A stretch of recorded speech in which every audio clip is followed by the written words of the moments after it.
Hello, Namaskar, good morning and salam to all my viewers and subscribers. This is Firoz Munshi and you are watching Firoz Munshi Vlogs. Friends, today we are going to discuss about future perfect tense, or you can call it perfect future tense. Yes friends, આજે આપણે પૂર્ણ ભવિષ્યકાળ જેને તમે future perfect tense અથવા તો perfect future tense કહી શકો, એ થોડો ડિફિકલ્ટ ટુ યુઝ અથવા રેરલી યુઝડ છે, પણ આપણે એને બહુ જ સરળતાથી જોઈશું. વિડીયોને એન્ડ સુધી જોજો, તમને કંઈક ને કંઈક નવી વસ્તુ જાણવા મળશે. મિત્રો, પૂર્ણ ભવિષ્યકાળ એ શું છે એને સમજતા પહેલાં આપણે એક ટાઈમલાઈનને જોઈએ. ટાઈમલાઈનમાં આપણે ધારો કે અહીંયા છીએ, અત્યારે આપણે અહીંયા છીએ અને જેટલું વીતી ગયું છે એ બધું પાસ્ટ છે. Friends, we are not discussing about past today. અને જે આવવાનું બાકી છે તે ફ્યુચર છે. Future is to come. Simply સમજીએ, this is now, it is today, this is yesterday, this is tomorrow. આવવાનું બાકી છે તે ભવિષ્યકાળ છે. એટલે કે હું જો એવું બોલું કે આવતીકાલે 11 વાગે હું કોઈ એક કામ શરૂ કરીશ, આવતીકાલે 11 વાગે કોઈ એક કામ શરૂ કરીશ, હું આવતીકાલે 5 વાગે તે કામ પૂરું કરીશ. I will start my work at 11 AM એ સાદો ભવિષ્યકાળ છે. I will complete my work at 5 PM એ સાદો ભવિષ્યકાળ છે. આ બેના વચ્ચેની કન્ટિન્યુઅસ ક્રિયા, હું આવતીકાલે 11 થી 5 કામ કરી રહ્યો હોઈશ, તે ચાલુ ભવિષ્યકાળ છે, જેને આપણે લાસ્ટ વિડીયો લેક્ચરમાં જોયું હતું. હજુ સુધી એ વિડીયો ન જોયો હોય તો અહીંયા લિંક આવતી હશે, ક્લિક કરીને આ વિડીયો પૂરો થાય પછી એને તમે જોઈ શકો છો. આજનું આપણું શું છે કે હું આવતીકાલે કામ શરૂ કરીશ, સાદો ભવિષ્યકાળ. આવતીકાલે કામ પૂરું કરીશ, એ પણ સાદો ભવિષ્યકાળ. પણ જો હું એવું બોલું, આવતીકાલે 5 વાગ્યા પહેલા મેં મારું કામ પૂરું કરી નાખ્યું હશે, એ પૂર્ણ ભવિષ્યકાળ અને આજનો કાળ છે. એનો ઉપયોગ કંઈક આવો છે: ભવિષ્યના નિશ્ચિત સમય કે ક્રિયા પહેલા કોઈ એક ક્રિયા પૂરી થઈ ગઈ હશે એવું તમે ધારો છો. ક્રિયા પૂરી થઈ ગઈ હશે ક્યારે? ભવિષ્યના નિશ્ચિત સમય પહેલા કે કોઈ ક્રિયા પહેલા. એટલે કે આવતીકાલે 10 વાગ્યા પહેલા મેં મારું પેપર લખવાનું શરૂ કરી નાખ્યું હશે. આ મહિનાના અંત સુધીમાં મેં બધા જ પ્રશ્નોનું રિવિઝન કરી નાખ્યું હશે. આ વર્ષના અંત સુધીમાં અમે એક નવું ઘર ખરીદી લીધું હશે. આ અઠવાડિયાના અંત સુધીમાં રમેશભાઈ ઇન્ડિયા પહોંચી ગયા હશે. પછી ક્રિયા છે કે તમે મારા ઘરે આવો તે પહેલાં અમે તૈયારી કરી લીધી હશે. આવતીકાલે મહેમાનો પહોંચે તે પહેલાં રમેશભાઈ મારા ઘરે આવી ગયા હશે. એટલે ભવિષ્યના એક સમય કે એક ક્રિયા પહેલાં કોઈ ક્રિયા પૂરી થઈ ગઈ હશે એવું સૂચવવા માટે આ ટેન્સનો યુઝ કરીએ છીએ. હવે એક્ઝામની તૈયારી કરતા મિત્રો ખાસ ધ્યાન રાખે, ઓળખ શબ્દો કયા છે? ઇટ ઇઝ બાય અને ભવિષ્યનો સમય કે ક્રિયા. આવા બાયનો અર્થ થાય સુધીમાં, જે અહીંયા આપેલું છે. By the time you come, તમે આવો ત્યાં સુધીમાં. By the time the examination starts, પરીક્ષા શરૂ થાય ત્યાં સુધીમાં.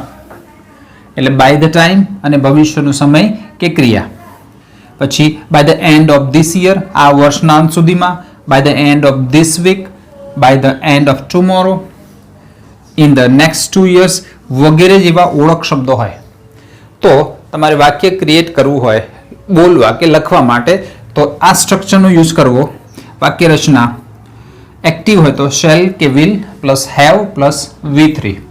V3 is a past participle, third form of verb. Passive shall will plus have plus been plus V3. आपने सारी रीते खबर है मित्रों कि एक्टिव वाक्य हो तो सेल विल ने आगळ करता मूकीशुं એટલે करता plus shall will plus have plus V3 plus object અને एक्स्ट्रा वर्ड्स. फॉर एग्जाम्पल कोई एकादू वाक्य लईए. आई मूकीए. I shall have finished my work by the end of the day. આજના દિવસના અંત સુધીમાં મેં મારું કામ પૂરું કરી લીધું હશે. મિત્રો આવા બીજા થોડાક એક્ઝામ્પલ્સ અર્થ સાથે જોઈએ. Okay friends, here are some examples for you. Future perfect ટેન્સના થોડાક એક્ઝામ્પલ્સ અહીં આપેલા છે. પહેલું છે we shall have bought a new car by the end of this year. We shall have bought a new car by the end of this year. It means આ વર્ષના અંત સુધીમાં અમે એક નવી કાર ખરીદી હશે. આ શેલ હેવ બોટ એ તમારું સ્ટ્રક્ચર છે પૂર્ણ ભવિષ્યકાળનું. We shall have bought. Next છે I shall have finished this book by tomorrow. By tomorrow આવતીકાલ સુધીમાં મેં આ બુક પૂરી કરી હશે. આઈ શેલ હેવ ફિનિશ્ડ એ એનું સ્ટ્રક્ચર છે, એની વાક્ય રચના છે. થર્ડ વન છે we shall have learnt all the tenses by the end of this year. End of this year you can call it end of this month. Tense શીખવા માટે તમારે વર્ષની જરૂર નહીં. We shall have learnt all the tenses by the end of this month. આ shall have learnt એનો answer છે learn, learnt, learnt. By the end of this month એના કીવર્ડ્સ છે, એના ઓળખ શબ્દો છે. આ મહિનાના અંત સુધીમાં. હવે જે જીપીએસસી અને બીજી એક્ઝામ્સની તૈયારી કરતા મિત્રો અહીંયા જોશે, એકલું ટુમોરો હોય તો આન્સર આવે shall finish. I shall finish this book tomorrow.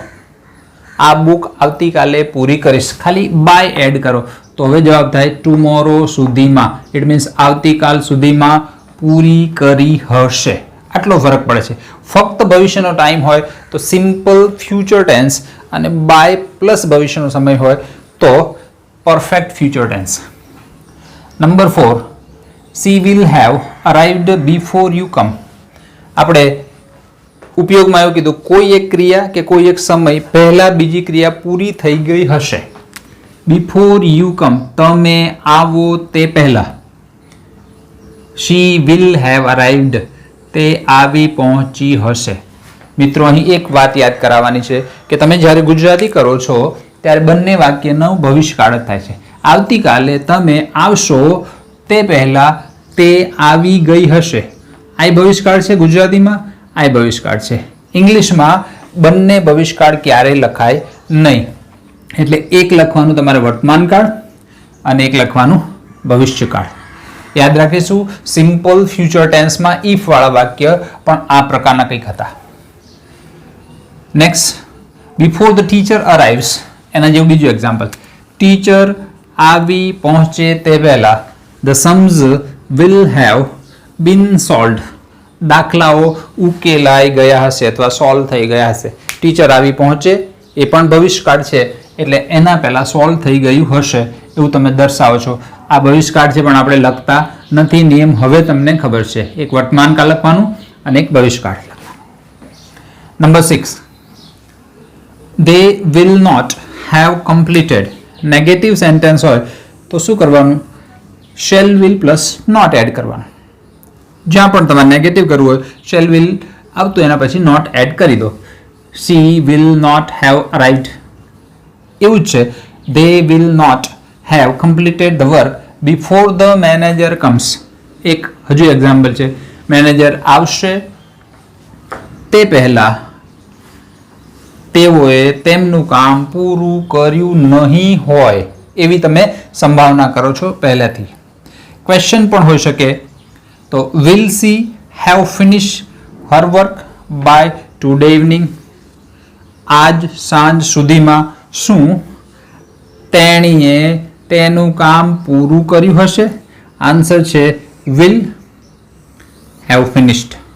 આ ક્વેશ્ચન છે એટલે આને ઇન્વર્સ કરેલું છે, ઊંધું કરેલું છે. એને તમે સી આવું વાંચો, સી વિલ હેવ ફિનિશ્ડ, તો તે એસર્ટિવ એટલે વિધાન વાક્ય બની જાય. આગળ વધીએ. વી શાન્ટ. શાન્ટ એ કોન્ટ્રેક્શન છે, શેલ નોટ નું શોર્ટ ફોર્મ છે. શેલ નોટ એને શોર્ટમાં તમે શાન્ટ કહેશો અને વિલ નોટને તમે વોન્ટ કહેશો. જેવી રીતે આર નોટનું આરન્ટ, ઇઝ નોટનું ઇઝન્ટ, એમ નોટનું એમન્ટ, એવું શેલ નોટનું શાન્ટ, વિલ નોટનું won't. We shan't have left. This is your answer for the bazaar before Khushbu comes.